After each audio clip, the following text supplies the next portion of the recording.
কেমন আছেন সবাই? আশা করি যে যেখান থেকে আমার এই এপিসোডটি দেখছেন সবাই অনেক ভালো এবং সুস্থ আছেন। আমি নাহিদ, ইউএসএ বাংলাদেশি লাইফস্টাইল থেকে আপনাদের সবাইকে স্বাগত জানিয়ে আবারও আমার সারাদিনের কাজকর্মের ছোট ছোট কিছু মুহূর্ত নিয়ে তৈরি আরেকটি এপিসোড আপনাদের সাথে শেয়ার করতে যাচ্ছি। আজ বসন্তের একটি স্নিগ্ধ সকাল।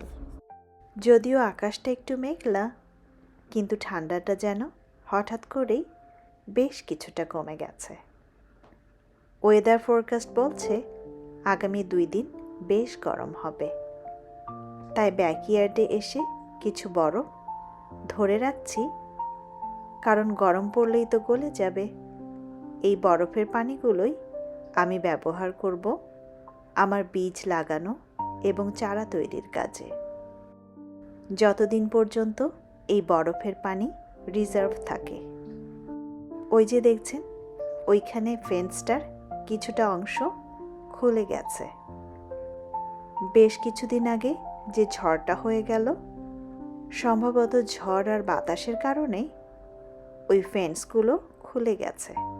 অপেক্ষা করছি বরফগুলো গলে গেলেই ওই ফেন্সটা ঠিক করতে হবে। বাসায় আজ আমি আর স্বপ্ন, তাই ব্রেকফাস্টের জন্য চলে এসেছি স্টারবাকসে। কারণ গাছ লাগানোর জন্য আমার আরও কিছু জিনিসের প্রয়োজন ছিল, আর যেগুলো আমি ভেবেছিলাম হোম ডিপো থেকে কিনব। যেহেতু স্টারবাকস হোম ডিপোর পাশেই, তাই ঠিক করলাম স্টারবাকস থেকে ব্রেকফাস্ট করেই হোম ডিপোতে চলে যাব।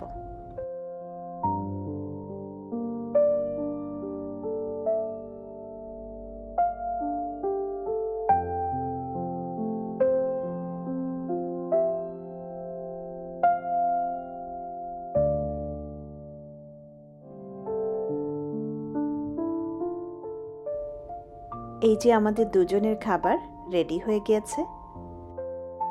আমরা আমাদের খাবারগুলো নিয়ে নিলাম।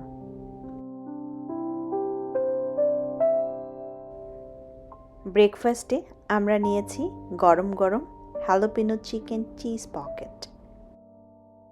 এটা ছিল রুটি বা টর্টিয়া দিয়ে বানানো একটা প্যাকেটের মতো, আর তার ভিতরে ছিল হ্যালোপিনো চিকেন আর চিজ।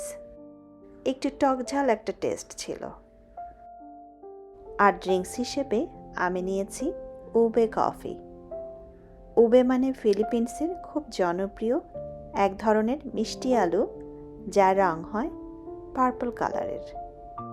এর সাথে ছিল coconut milk, almond milk, espresso, আর উপরে কোকোনাট ফ্লেক্স। সত্যি বলতে খেতে খুবই অসাধারণ একটা ঠান্ডা কফি ড্রিঙ্ক ছিল। আর স্বপ্ন নিয়েছিল দুবাই চকলেট মোকা আর প্রোটিন মিল্ক দিয়ে বানানো একটা কোল্ড ড্রিঙ্ক।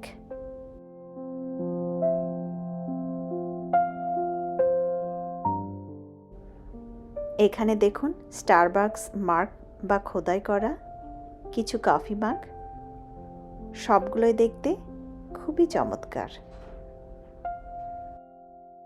কিন্তু প্রতিটা কফি মাগের দাম অনেক বেশি।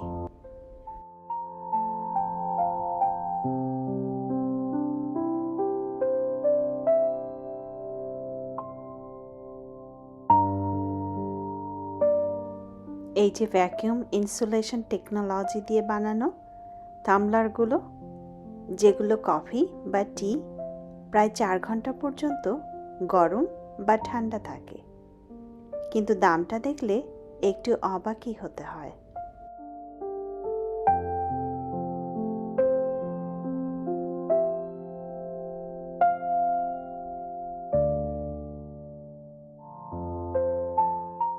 এখানে দেখেন স্টারবাকসের বিভিন্ন ফ্লেভারের সব জনপ্রিয় কফিগুলোকে সুন্দর করে সাজিয়ে রেখেছে সেল করার জন্য। দেখতেও খুব ভালো লাগছে।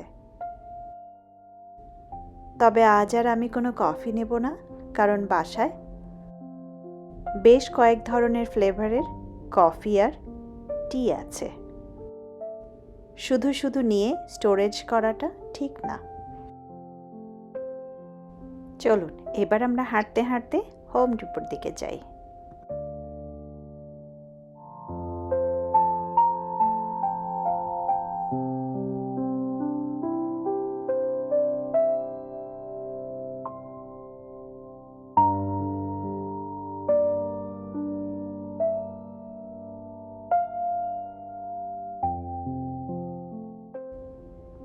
এখানে আসলেই আমার চোখ চলে যায় সব প্ল্যান্টের দিকে। এগুলো সবই ইনডোর প্ল্যান্ট, তবে খুব শিগগিরই এই স্টোরের সামনে সামার টাইমের সব গাছপালা সাজিয়ে রাখা হবে। ভাবতেই খুব ভালো লাগছে।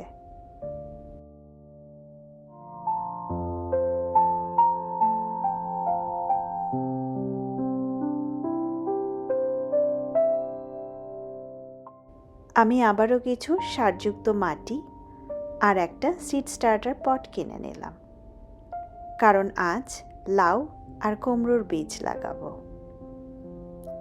সাথে কিছু টমেটো সিডসও নিলাম। আপনারা তো জানেন গতবার কি পরিমাণ টমেটো হয়েছিল, কিন্তু কেন যেন বীজ রাখার কথা একদমই ভুলে গিয়েছিলাম। তাই আজ এখান থেকে কয়েক রকমের টমেটো সিডসও নিয়ে নিলাম।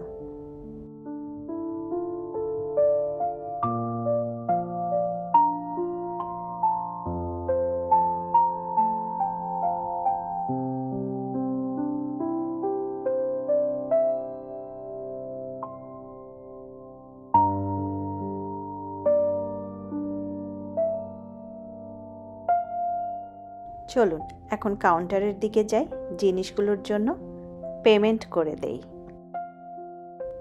এরপর আর কোথাও যাব না, সোজা বাসায় চলে যাব।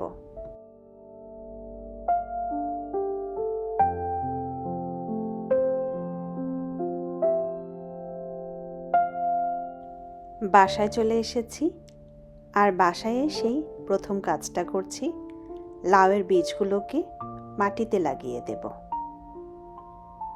আগের ভিডিওতে যেভাবে দেখিয়েছিলাম ঠিক একইভাবে তুষারের পানিতে লাউ আর কুমড়োর বীজগুলো ভিজিয়ে রেখেছিলাম।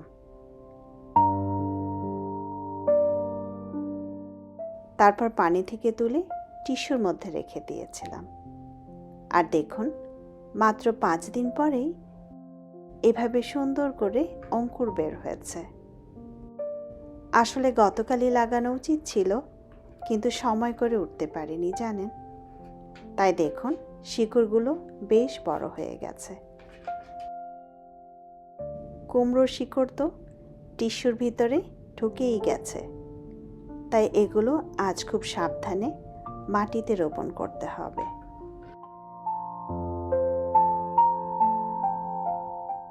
কি যে ভালো লাগে দেখতে, গাছগুলো যখন ইঞ্চি ইঞ্চি করে বড় হতে থাকে। 2টো পাতা থেকে 4টা পাতা বের হয়, বুকের ভেতরটা যেন ভরে যায়। নিজের হাতে লাগানো চারা গাছগুলোর বড় হয়ে ওঠা দেখলে।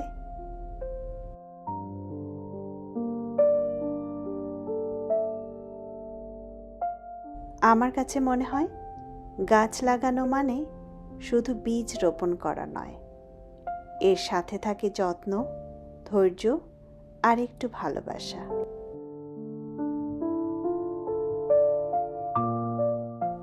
ছোট্ট একটা বীজের ভেতর লুকিয়ে থাকে নতুন জীবনের শুরু। এইভাবেই ছোট ছোট কাজ, ছোট ছোট আনন্দ নিয়েই কেটে যায় আমাদের দিনগুলো। আজকের এপিসোড এখানেই শেষ করছি। আশা করি ভিডিওটা আপনাদের ভালো লেগেছে। আর ভালো লাগলে অবশ্যই লাইক, কমেন্ট আর শেয়ার করবেন। আর যদি এখনও চ্যানেলটি সাবস্ক্রাইব না করে থাকেন, তাহলে সাবস্ক্রাইব করে আমার সাথেই থাকবেন। সবাই ভালো থাকবেন, সুস্থ থাকবেন। আবার দেখা হবে নতুন কোনো এপিসোডে। শুভরাত্রি।